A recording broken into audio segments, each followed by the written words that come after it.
Dr Gary, un apiculteur pas comme les autres. Depuis 50 ans, cet Américain a la passion des abeilles.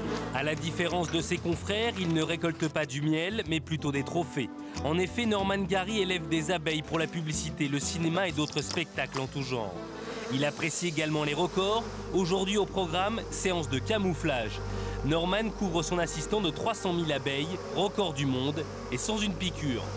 L'un des assistants du Dr Gary est recouvert d'un véritable manteau d'abeilles et sans aucune protection puisque les abeilles sont sur son corps directement. Pour réaliser cette sorte d'exploit en quelque sorte, la manière dont le docteur a procédé a consisté en fait à capturer la reine qui était au milieu de cet essaim, à l'encager ou à la mettre dans un petit réceptacle que l'assistant porte sur son corps. Et donc les ouvrières, attirées par l'odeur de la reine, viennent s'agglutiner autour de la reine, viennent la protéger et finissent par recouvrir le corps de l'assistant. Un assistant qui n'encourt que peu de risques. Elles ne sont pas du tout dans une période où elles sont en situation d'agressivité ou de défense par rapport à leur nid. Et d'autre part, elles considèrent l'assistant qui reste très immobile et très calme, elles le considèrent en fait comme un support quelconque, comme si elles étaient accrochées à une branche d'arbre. Mais si ces abeilles semblent pacifiques, il ne faut surtout pas les déranger ou avec une extrême délicatesse. Très probablement dans ce cas-là, il a précisément choisi de travailler sur une race d'abeilles qui est particulièrement douce. Et c'est avec cette même race d'abeilles, et il en existe 30 races différentes, que Norman Gary va tester un autre record. Je me suis dit, pourquoi pas les entraîner à faire quelque chose d'encore plus bizarre, comme les faire voler dans ma bouche. Personne n'a jamais fait ça. Le défi donc, placer une centaine d'abeilles dans sa bouche. Pour y parvenir, le Dr Gary a sa méthode. D'abord, il prépare une solution spéciale de sucre et d'eau. Il plonge ensuite une éponge dans la mixture, la place sur sa langue et attend pas bien longtemps.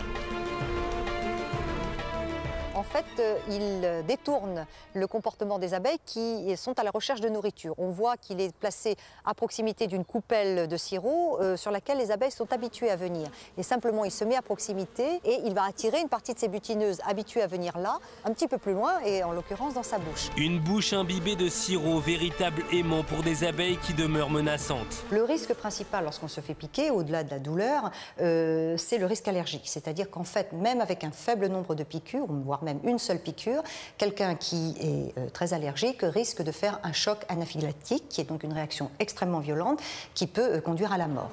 Et c'est pour cette raison que Norman essaye de minimiser au maximum le danger.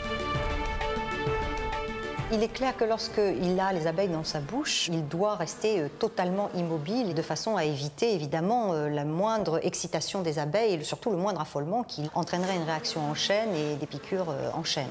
Car voilà, l'abeille est un insecte social qui lutte pour la survie du groupe. Les abeilles sont solidaires. L'abeille qui pique va émettre un signal d'alarme qui est une odeur. Cette odeur est très forte, on peut la sentir nous-mêmes. Hein. C'est une odeur de banane, ça sent la banane. Et lorsque cette odeur est diffusée, elle dit aux autres abeilles il y a danger et les autres abeilles vont à leur tour se mettre à la recherche de l'ennemi potentiel. Et si vous bougez, eh bien à ce moment-là, c'est vous qui êtes l'ennemi et elles peuvent se mettre à piquer. Mais la performance ne s'arrête pas là. Il va falloir désormais maintenir la bouche fermée pendant 20 secondes. Voilà, le temps est écoulé, c'est le moment du décompte. L'une après l'autre, les abeilles sont relâchées dans un tube avant d'être dénombrées. Au total, 109 abeilles, record absolu, record à battre. Mais il y a peu de candidats.